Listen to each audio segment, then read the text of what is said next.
हर बच्चे की ज़िंदगी में स्कूल बहुत महत्वपूर्ण भूमिका निभाता है। पढ़ाई वो ज़रिया है जो हमें व्यक्ति से नागरिक बनाता है। अगर पढ़ाई के साथ हमारी विरासत भी जुड़ जाए तो ये सोने पे सुहागा होने वाली बात है। और कुछ ऐसा ही कर रहे हैं हमारे अगले एंटरप्रेन्योर श्रेयांश भंडारी, जो फाउंडर और डायरेक्टर हैं ग्रीन सोल एंड हेरिटेज गर्ल्स स्कूल उदयपुर के। तो आज हम इनसे मुखातिब होंगे और इनसे जानेंगे इनकी जर्नी के बारे में। श्रेयांश सर, बहुत बहुत स्वागत है आपका। मैं सबसे पहले आपसे जानना चाहता हूं कि आपकी जो जर्नी है स्कूल के साथ कैसे आपका आइडिया जुड़ा और किस तरीके से हेरिटेज को, विरासत को स्कूली शिक्षा, खासकर बालिका शिक्षा के साथ जोड़ने का आइडिया आपको आया? किस चीज़ ने इंस्पायर किया आपको? मेरे दादाजी और पिताजी का आइडिया था कि हमें गर्ल्स बोर्डिंग स्कूल खोलना चाहिए राजस्थान जैसी जगह, क्योंकि सेफ्टी सिक्योरिटी बहुत ज़रूरी है गर्ल्स के लिए और एक ऐसा एनवायरनमेंट चाहिए जहाँ बच्चे अच्छे से ग्रो कर पाए। जी। ऐसे हर एक में कुछ खूबी होती है, पोटेंशियल होता है, तो उसको निखारने का ये प्रोग्राम है। द इंस्टीट्यूशन जो है हमारा हेरिटेज गर्ल्स स्कूल, कि हर बच्चे पे पूरा हम ध्यान दें और वो हर बच्चा लीडर बने और अपने पूरी खूबियों को बाहर लेके आए। ठीक। गर्ल्स स्कूल की अगर हम बात करें तो आमतौर पर पढ़ाई 10वीं 11वीं 12वीं कुछ ही बच्चे हैं जो आगे जा पाती हैं। ड्रॉप आउट हमारे यहाँ पर बहुत है, खासकर राजस्थान की अगर बात करें तो ग्रामीण अंचल में लड़कियों के जो ड्रॉप आउट्स हैं वो 5वीं क्लास 8वीं क्लास तक बहुत ज़्यादा हैं। इस लिहाज से अगर मैं बात करूं तो आपके यहाँ पर किस तरीके से पेरेंट्स को, गांव के आसपास के एरिया को, गांव ढाणी में जो बच्चियाँ रहती हैं उनके परिजनों को मोटिवेट करते हैं कि बच्चों की पढ़ाई के लिए, खासकर लड़कियों की पढ़ाई के लिए जो है वो मतलब आगे आ रहे हैं, बच्चों को भेज रहे हैं, और किस तरह की सक्सेस स्टोरीज आपके स्कूल से निकल के बाहर आई हैं लड़कियों की बात करें अगर? तो हमारा जो स्कूल है उसमें कम से कम 90 शहरों से बच्चे आते हैं, Meghalaya, Assam, south India, all over India से। ठीक। और ये जो बच्चे हैं इनको सोशल सर्विस के बारे में भी बताया जाता है। जी। तो स्कूल के आसपास का जितना भी एरिया है तो वहाँ पे वो क्लीनलीनेस ड्राइव करते हैं। जितने भी जैसे विमेन हैं उनको मतलब सैनिटरी पैड्स हैं उन सब के बारे में एजुकेट करते हैं। जो बच्चे उनको जाके वो लोग पढ़ाते हैं। तो सोशल फोकस बहुत रहता है बच्चों का, वही ऑलराउंड डेवलपमेंट भी बनता है। जी। और राजस्थान की बात की जाए तो एजुकेशन अब धीरे धीरे इम्प्रूव हो रहा है। जी। धीरे धीरे हम देख रहे हैं कि विमेन लीडर्स आ रहे हैं। मतलब स्पोर्ट्स हो या पायलट्स हो, कोई भी फील्ड हो, उसमें सबसे आगे विमेन, ऐसा कुछ नहीं है जो नहीं कर सकते। चाहे माउंटेन क्लाइंबर्स हो, हर एक फील्ड में बहुत आगे आ रहे हैं। जी। और आपने देखा होगा एक आदिवासी स्कूल भी है उड़ीसा में, जी, कलिंगा इंस्टीट्यूट करके, उसमें 25,000 आदिवासी बच्चे पढ़ते हैं और उसमें से ओलंपिक मेडल विनर्स और ये सब बहुत सारे बच्चे निकल के आए। खुद जो प्रेसिडेंट ऑफ इंडिया है वो उन्हें फंड करते हैं। तो ऐसे बहुत से एग्जाम्पल हैं इंडिया में जो बहुत अच्छे से निखर के आ रहे हैं एजुकेशन के। अगर मैं एग्जाम्पल के तौर पर पूछना चाहूँ तो कुछ बच्चियों के नाम या कुछ बच्चियों के बारे में, उनकी सक्सेस स्टोरी जो अपने स्कूल से निकल के नेशनल लेवल पर, इंटरनेशनल लेवल पर चमकी हो, सितारा बन के। हमारे यहाँ एक निधि कलाल करके हैं स्टूडेंट, जिन्होंने एक रोड बनाई जिसके अंदर वो लोग प्लांट वेस्ट, जितना भी माइंस का वेस्ट होता है, डाई वेस्ट होता है, ये सारी चीज़ें को उन्होंने रोड में कन्वर्ट किया। तो वो ऐसी रोड है जिसमें पॉट होल्स भी नहीं पड़ते और जो वेस्ट से बनी हुई। उनको पेटेंट भी मिला और उन्हें गवर्नमेंट ऑफ इंडिया से रिकग्नाइज भी किया गया। और हमारे यहाँ नेशनल लेवल प्लेयर हैं, 2 नेशनल लेवल प्लेयर हैं जिन्हें गोल्ड मेडल मिला है, योगा में और कराटे में। तो ये 2 अलग अलग स्पोर्ट है। योगा में भी आप नेशनल जा सकते हैं। और अभी हमने स्कूल में गोल्फ भी चालू किया है। मतलब हर तरह से बच्चों को आगे बढ़ाया जा रहा है। टेडेक्स टॉक्स भी होती हैं जो इंटरनेशनल प्लेटफॉर्म है, फिर वो आगे जाके यूट्यूब पे जाती है और यूट्यूब स्टार्स बन जाते हैं बच्चे। तो ये सारे जितना हम मतलब कर सकते हैं, जितना प्लेटफॉर्म दे सकते हैं वो दे रहे हैं। ऐसा आमतौर पर पीछे अगर 20-30 सालों की बात करूं तो प्राइवेट स्कूलों ने जिस तरीके से कॉरपोरेट सेक्टर की तर्ज पर स्कूलों को, खासकर जो एजुकेशन है, इसको हाईजैक किया है, वो कहीं ना कहीं एक आम जो आदमी है उसकी पहुंच से बाहर हो गई है। स्कूल की फ़ीस की बात करें, इंफ्रास्ट्रक्चर की बात करें, पढ़ाई की बात करें, कोचिंग की बात करें।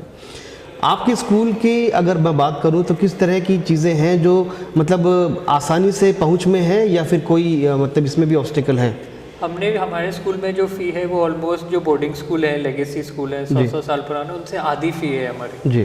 तो हमारा स्कूल काफ़ी रीचेबल है कंपैरेटिवली। और मेरिट बेस्ड देखते हैं हम। काफ़ी मतलब 5-10 ऐसे बच्चे होते हैं जिसको हम स्कॉलरशिप पे भी स्कूल में एडमिट कराते हैं, अगर वो नेशनल लेवल पे हैं या आर्चरी में बहुत अच्छा किया है, स्कूल का भी नाम होता है और ऐसे बच्चों को आगे भी बढ़ाया जाता है। बिल्कुल। तो ऐसा नहीं कि फाइनेंशियली आप अच्छा कर रहे हैं तो आप हेरिटेज या कोई भी टॉप बोर्डिंग स्कूल में आप पढ़ सके, आप अप्लाई करें और अगर आपका मेरिट है तो स्कूल आपको ज़रूर सेलेक्ट करें। कितनी स्ट्रेंथ होगी अपने स्कूल की बच्चों की अभी? अराउंड 200 बच्चे हैं 200 और सारे बोर्डर्स हैं। आगे जाके 400 बच्चे हमारे यहाँ होंगे, पर इससे ज़्यादा हम बढ़ाना नहीं चाहते क्योंकि हर एक बच्चे पे हमें ध्यान देना है, इंडिविजुअल फोकस चाहिए। क्लास में हमारे 25 बच्चे हैं, बस 70 बच्चे नहीं चाहिए हमें, ताकि एक बच्चे के टीचर देख पाए, समझ पाए।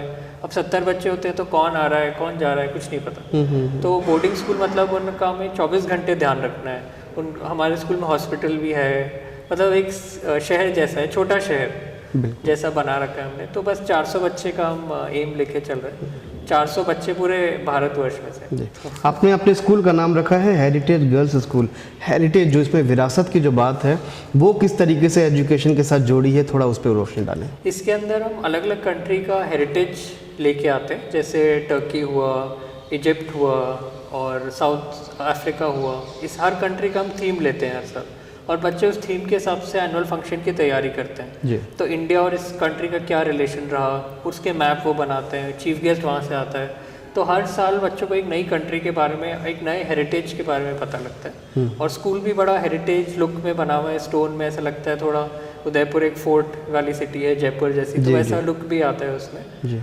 और हमारे यहाँ बहुत से लोग भी जुड़े हैं, जैसे डॉक्टर किरण बेदी हैं, वो स्कूल के बोर्ड में हैं, और मिस विनीश फोगाट है जो ओलंपियन रही हुई है, वो भी हमारे स्कूल आई हुई है। जैसे बहुत सारी लक्षराज जी हैं, महाराज कन्वरानी निवृत्ति जी हैं, वो सब स्कूल से एसोसिएटेड है। तो बहुत सपोर्ट हमें मिल रहा है स्कूल के अंदर। अगले 5 सालों में इस स्कूल की पोजीशन कहाँ देखते हैं, किस तरीके की चीज़ें और अभी इसमें करना आपने सोचा है कि स्कूल की एजुकेशन के साथ साथ इस पर्टिकुलर स्टार्टअप को या इस आइडिया को और कितना आगे ले जाना है? तो अगले 5 साल की जो जर्नी आपने सोची है थोड़ा उसके बारे में बताएं। तो इसके अंदर हम स्कूल जो है हमारा ग्रोइंग स्टेज पे है, राजस्थान में ऑलरेडी 2nd नंबर पे है, इंडिया में टॉप 5 में है जी। पर हम अब ग्लोबल स्केल पे जा रहे हैं कि जो वर्ल्ड में बेस्ट स्कूल्स हैं वो लोग क्या कर रहे हैं, वो हमें यहाँ करना है। बेस्ट टाइप्स करने हैं, बच्चों को आगे से आगे बढ़ाना है और रिजल्ट सबसे अच्छे लाने हैं। फैकल्टी बहुत अच्छी रखनी है, जितनी फैकल्टी हमारी पूरे देश भर में से आती है और स्कूल के अंदर ही रहती है, तो 24 घंटे उनका ध्यान बच्चे पे रहता है जी। तो श्रेयांश जी, आपका जो एक और स्टार्टअप आइडिया है ग्रीन सोल, इसके बारे में जानना चाहता हूँ, किस तरह का आइडिया है और किस तरह से ये आपके जहन में आया और आपने इसके ऊपर काम शुरू किया?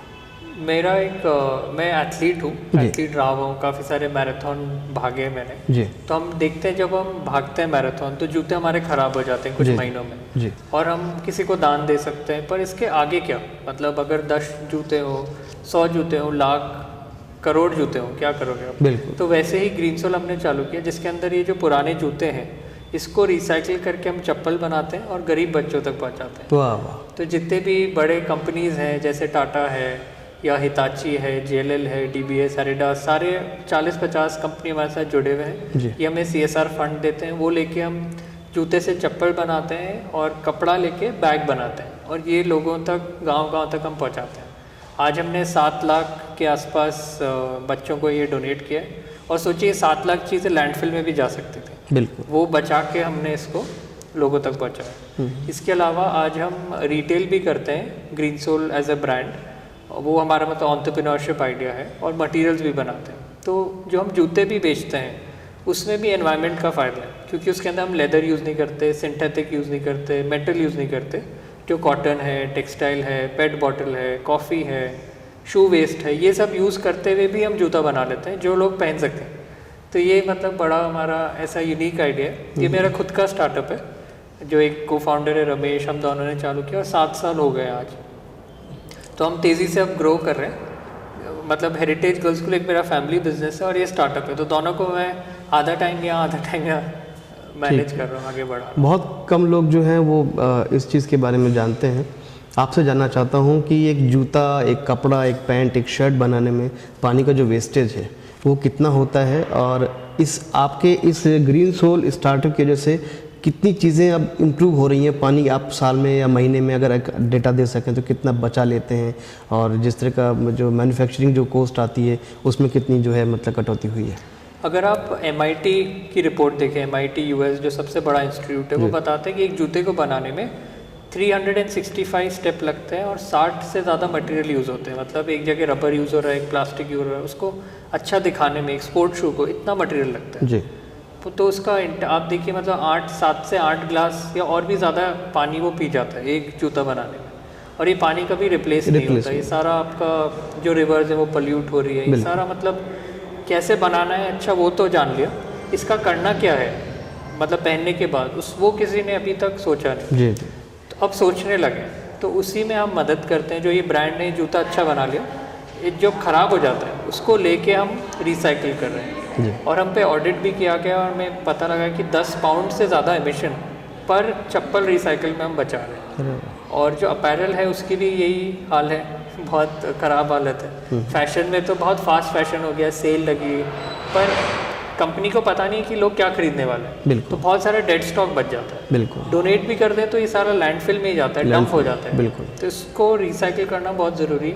ग्रीन सोल तो एक स्टार्ट है, ऐसे बहुत सारी कंपनी चाहिएगी अगर इंडिया को हमें एक साफ़ सुथरा देश बनाना है। केवल स्वच्छ भारत मतलब सड़कों से नहीं है, बहुत दूर दूर तक बहुत डेप्थ में हमें इसको लेना चाहिए। ठीक है, तो ये थे हमारे साथ श्रेयांश भंडारी जी, जो अपने यूनिक आइडिया की वजह से न केवल पर्यावरण को एक बेहतर स्थिति में लाने की कोशिश कर रहे हैं, बल्कि हमारे उन टूटे फूटे घिसे हुए जूते चप्पलों को भी नई शक्ल देकर ज़रूरतमंद लोगों तक पहुंचा रहे हैं, जो वाकई में उसके हकदार हैं, जो शायद कभी उस चीज़ का तसव्वुर भी ना कर सकें कि उनको मिल पाएगी।